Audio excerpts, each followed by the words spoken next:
அனைவருக்கும் வணக்கம். இன்னைக்கு ஒரு சிறப்பு பதிவு பார்க்க போறோம். தமிழ் மாதங்கள் 12ல முதலாவதா வரும் சித்திரை மாதம் முதல் நாள புது வருட பிறப்பு நாளா நம்ம கொண்டாடுவோம். புதிய எதிர்பார்ப்புகளையும் நம்பிக்கைகளையும் கொண்டு மங்களகரமான திருநாளா சித்திரை புது வருடம் வரவேற்கப்படுது. இந்த வருஷம் அதாவது 2025 ஆண்டு ஏப்ரல் 14ஆம் தேதி செவ்வாய்க்கிழமை நமக்கு குரோதி ஆண்டு முடிஞ்சு விஸ்வாவசு புது வருடம் ஆரம்பிக்க போகுது. இந்த சித்திரை வருட பிறப்பு அன்னைக்கு பல பேர் வீட்லயும் கனிக்காணுதல்ங்கிற சம்பிரதாயம் நடைபெறுறது வழக்கம். அதாவது புத்தாண்டுக்கு முதல் நாளே அலங்கரிச்சு வச்சிருக்கிற மங்கள பொருட்களை காண செய்யறதே இந்த கனிக்காணுதல் ஆகும். ஒவ்வொரு ஆண்டும் இந்த கனிக்காணுதல் நிகழ்வை எதுக்காக நாம கடைபிடிக்கிறோங்கிறதையும் கனிக்காணுதல் நிகழ்வுக்காக என்னெல்லாம் நம்ம ஏற்பாடுகள் செய்யணுங்கிறதையும் இந்த பதிவுல பார்க்க போறோம். சித்திரை முதல் நாள்ல கனி காணுவதும் குலதெய்வ வழிபாடு செய்யறதும் ரொம்பவும் சிறப்பானது. புத்தாண்டின் முதல் நாளே நாம பூஜைக்குரிய தெய்வத்தையும் பூஜைக்கு வச்சிருக்கிற மங்கள பொருட்களையும் முதலா பார்த்தாலே நமக்கு அந்த ஆண்டு முழுவதும் மங்களகரமாவும் செல்வ செழிப்போட தனதானியத்துக்கும் பஞ்சம் இல்லாம இருக்குங்கிறது ஐதீகம். இந்த நாளுடைய முக்கிய அம்சமா கருதப்படுறது இந்த முகம் பார்க்கும் கண்ணாடி தான். புதுசா கண்ணாடி வாங்க முடிஞ்சா வாங்கிக்கோங்க, இல்லனா பழைய கண்ணாடியை கூட வைக்கலாம். இதுக்காக நம்ம செய்ய வேண்டியது புது வருடத்தின் முந்தைய நாள் அதாவது ஏப்ரல் 13ஆம் தேதி இரவே பாத்தீங்கன்னா உங்க வீட்டுடைய மைய பகுதியில அதாவது எல்லாருமே அந்த இடத்தை எழுந்து வந்த உடனே பாக்குற மாதிரி ஒரு இடத்தை தேர்ந்தெடுத்துக்கணும். அந்த இடத்துல ஒரு மனப்பலகை வச்சு அது மேல ஒரு பெரிய கண்ணாடியா பார்த்து வச்சுக்கோங்க. அந்த கண்ணாடிக்கு ஒரு பொட்டும் வச்சுக்கோங்க. அதுக்கப்புறம் தங்கத்துல ஏதாவது ஒரு செயின் இருந்தா அந்த கண்ணாடிக்கு போட்டு கொஞ்சம் பூவையும் வச்சு விட்டுக்கணும். அந்த கண்ணாடிக்கு முன் நம்ம முதல்ல வைக்க வேண்டியதுன்னு பாத்தீங்கன்னா 2 குத்து விளக்கு. காமாட்சி அம்மன் விளக்கு இருந்தா அது கூட நம்ம வைக்கலாம். இந்த வீடியோ நான் டெமோவா காட்டிட்டு இருக்கறனால இப்பவே ஏத்தி வச்சிருக்கேன். நீங்க புது வருட பிறப்பு நாளான ஏப்ரல் 14ஆம் தேதி காலையில எழுந்து இதை ஏத்தி வச்சுட்டு மற்ற எல்லாரையும் பாக்குற மாதிரி செய்யலாம். அதுக்கப்புறம் நாம சுவாமி படங்கள் இருந்தா வைக்கலாம், இல்லனா விக்கிரகங்கள் வைக்கலாம். மெயினா பிள்ளையார் இல்லனா உங்க குலதெய்வ படம் ஏதாவது இருந்தா கூட வச்சுக்கோங்க.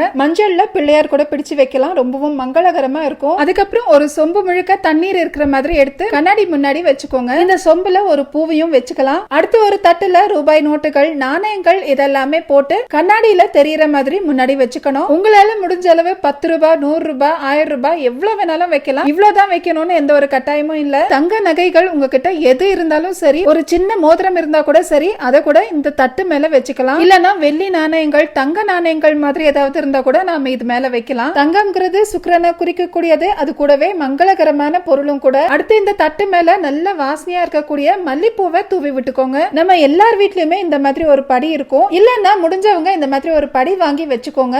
அந்த படியில முழுக்க அரிசியை நிரப்பி இந்த மனை மேல நாம வச்சுக்கலாம். அதுக்கு மேல இந்த மாதிரி ஒரு அன்னபூர்ணி தாயார் சிலை எடுத்து அதுக்கு பொட்டு வச்சு பூ வச்சு இந்த படியில இருக்கிற அரிசி மேல நம்ம வச்சுக்கணும். அன்னபூர்ணி சிலை இல்லாதவங்க 1 ரூபாய் நாணயமும் 2 மஞ்சள் கிழங்கையும் வச்சுக்கலாம். அதுக்கப்புறம் இது பாத்தீங்கன்னா குபேர பானை. ஏற்கனவே நிறைய பேர் வீட்டுல பூஜை அறையில வச்சிருப்பீங்க. இந்த குபேர பானை ரொம்ப மங்களகரமானது. நம்ம பார்க்கும் போதே நமக்கு அவ்வளவு ஒரு நிறைவை கொடுக்கும். மொத்தம் 5 பானைகள் இருக்கக்கூடிய இந்த முதல் பானையில அரிசியும், 2வது பானையில துவரம் பருப்பும், 3வது பானையில கல்லுப்பும், 4வது பானையில வெல்லம் இல்லனா சர்க்கரை, 5வது பானையில லட்சுமி கோகந்த பொருட்கள் இது எல்லாமே போட்டு நாம வைக்கலாம். நீங்க இந்த ஏற்பாடுகளை எல்லாம் உங்க பூஜை அறையில கூட செய்யலாம். காலையில எழுந்த உடனே உங்க பூஜை அறையில இருக்கிற தெய்வத்தை முதல்ல பார்த்துட்டு இந்த மங்களகரமான பொருட்களையும் பாக்குற மாதிரி வச்சுக்கோங்க. இது தவிர நீங்க புத்தாண்டு தினத்துல கண் முழிச்ச உடனே பாக்குற மாதிரி எந்த இடம் உங்களுக்கு வசதியா இருக்குன்னு தோணுதோ அந்த இடத்துல நீங்க இந்த ஏற்பாடுகள் எல்லாம் செஞ்சுக்கலாம். அடுத்து இன்னொரு மனப்பலகை இந்த மாதிரி எடுத்து வச்சு இது மேல ஒரு தட்டு வச்சு இந்த தட்டுல நம்ம அடுத்த மங்களகரமான பொருட்கள் எல்லாத்தையும் வைக்க போறோம். மஞ்சள் குங்குமம் ரொம்பவும் முக்கியமானது. அடுத்து வெற்றிலை பாக்கு இது மேல இந்த மாதிரி ஒரு மஞ்சள் கயிறு வச்சுக்கோங்க. கூடவே மஞ்சள் கொம்பு இருந்தா அதையும் எடுத்து வச்சுக்கோங்க. அடுத்து மங்களகரமான கண்ணாடி வளையல்கள் இந்த மாதிரி நல்ல கலரா பார்த்து எடுத்து தட்டுல வச்சுக்கோங்க. இது மேல 2 பூவையும் வச்சுக்கலாம். இப்போ இந்த தட்டு பார்க்கும் போதே அவ்வளவு மங்களகரமா இருக்கும். அடுத்து பக்கத்திலேயே இந்த மாதிரி கொஞ்சம் பெரிய தட்டா வச்சுக்கோங்க. இதுல நாம நவ தானியங்கள் வைக்கலாம். முக்கியமான பொருட்கள்னு பாத்தீங்கன்னா துவரம் பருப்பு முதல்ல வச்சுக்கோங்க. இது கூடவே மகாலட்சுமி வாசம் செய்யக்கூடிய கல்லுப்பு வைக்கணும். இனிப்புக்கு நாம இந்த மாதிரி வெல்லம் வைக்கலாம், இல்லனா சர்க்கரை கூட வைக்கலாம். அதை அடுத்து பயிர் வகைகளையும் நம்ம வச்சுக்கணும். இதுல ஏதாவது ஒண்ணு கூட நீங்க வச்சா கூட போதும். இந்த மாதிரி நவ தானியங்களும் நிறைஞ்சிருக்கிற இந்த தட்டை நாம புத்தாண்டின் முதல் நாள்ல பார்க்கும்போது நமக்கு அந்த ஆண்டு முழுவதும் நம்ம வீட்டுல சாப்பாட்டுக்கு பஞ்சம் இல்லாம தனதானிய விருத்தி ஏற்படும்ங்கிறது ஐதீகம். அடுத்து இந்த கிண்ணம் முழுக்க நான் சோழி, கோமதி சக்கரம், தாமரை மணி மாலை, குன்றின் மணி இது எல்லாமே நிரப்பி வச்சிருக்கேன். இது எல்லாமே லட்சுமி வாசம் செய்யக்கூடிய பொருட்கள். அது மட்டும் இல்லாம நமக்கு பணத்தை ஈர்த்து கொடுக்கக்கூடிய ஒரு தன்மை கொண்டதும் கூட. கோமதி சக்கரத்துல இருக்கிற இந்த சுழி நமக்கு பணத்தை ஈர்த்து கொடுக்கும்னு சொல்வாங்க. எல்லாமே மங்கள மங்களகரமான பொருள், அதனால இதையும் நான் இங்க வச்சுக்கிறேன். அதுக்கப்புறம் இந்த கனி காணுதலுக்கு முக்கியமானதுன்னு பாத்தீங்கன்னா கனிகள். இதுக்கு இந்த மாதிரி ஒரு பெரிய தட்டா எடுத்து வச்சுக்கலாம். இந்த கனி காணுதல் நிகழ்வுக்கு நாம முக்கியமா வைக்க வேண்டியதுன்னு பாத்தீங்கன்னா மா, பலா, வாழை. அதுக்கு மேல நாம எந்த பழம் வேணும்னாலும் கூட வச்சுக்கலாம். இந்த மாதிரி ஒரு முழு தேங்காயும் குடுமி பிரிக்காம அப்படியே தட்டுல வச்சுக்கோங்க. அதுக்கப்புறம் ஆப்பிள், ஆரஞ்சு, சாத்துக்குடி, கொய்யா, கிரேப்ஸ் இந்த மாதிரி எல்லாத்தையுமே வச்சு தட்டை ஃபுல்லா நிரப்பிக்கணும். கூட தவறாம இந்த மாதிரி 2 எலுமிச்சை பழத்தையும் வச்சுக்கோங்க. அதுக்கப்புறம் அந்த கனிகள் மேல 4 பூவையும் வச்சு அலங்கரிச்சுக்கலாம். இந்த தட்டுல கூடவே நல்ல வாசனை இருக்கிற மல்லிப்பூவையும் கூட வச்சுக்கோங்க.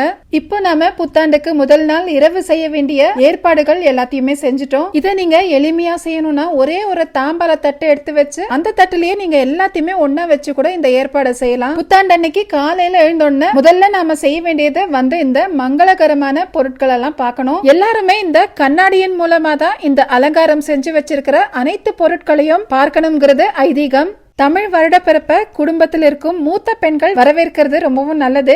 அவங்க முதல்ல எழுந்து வந்த உடனே இந்த குத்து விளக்கை ஏத்தி வச்சுட்டு இந்த மங்களகரமான பொருட்கள் எல்லாத்தையுமே நல்லா பார்த்துட்டு அதுக்கப்புறமா ஒவ்வொருத்தரையும் கண்ணை மூடியபடியே அழைச்சிட்டு இந்த மங்களகரமான பொருட்கள் எல்லாத்தையுமே பார்க்க வைக்கணும். தமிழ் புத்தாண்டு தினமான சித்திரை முதல் நாள்ல அன்று அதிகாலையில எழுந்து குளிக்கிறது நல்லது. மற்ற நாட்கள் மாதிரி இல்லாம வருட தொடக்க நாள்ல நாம அதிகாலையில எழுந்து நம்ம வேலையை பார்க்கும் போது அந்த வருஷம் முழுவதும் நமக்கு நல்ல சுறுசுறுப்பு ஆண்டா அமையும். குளிச்சு முடிச்சு தயாராகி நிவேதனம் வச்சு அதுக்கப்புறம் நாம பூஜை அறையில இருக்கிற விளக்குகளை ஏத்தி வச்சு நெய்வேத்திய பொருள் எல்லாமே தயார் செஞ்சு தூப தீபம் காட்டி வழிபாடு செய்யலாம். நெய்வேத்தியத்துக்கு நாம சர்க்கரை பொங்கல், பாசிப்பருப்பு பாயசம் செய்யலாம். மஞ்சள் நிறம்ங்கிறது வளமை, தெய்வீகம் மற்றும் நன்மையை குறிக்கும் ஒரு நிறமா நம்ம கலாச்சாரத்துல போற்றப்படுது. அதனால புத்தாண்டு அன்னைக்கு குளிச்ச உடனே மஞ்சள் நிறத்துல ஆடை அணியலாம். இல்லன்னா மஞ்சள் கரை வச்ச வெள்ளை நிற ஆடை கூட நம்ம அணியலாம். இப்படி மஞ்சள் நிற ஆடை இல்லனாலும் புது ஆடையில நீங்க மஞ்சள் ஆடையோட ஒரு சின்ன பகுதியில நீங்க தடவி கூட நீங்க அதை உடுத்திக்கலாம். இதனால பிறக்கிற புத்தாண்டு நம்ம குடும்பத்துல வளமைய கொடுக்கும்ங்கிறது ஐதீகம். இந்த நாள்ல வாசல்ல கோலத்துக்கு மேல கிழக்கு முகமா பார்த்து ஒரு தீபம் ஏத்துறது ரொம்பவும் நல்லது. இந்த தமிழ் புத்தாண்டுல அறுசுவைகளும் இருக்கிற மாதிரி உணவை சமைச்சு படையல் இடுவாங்க.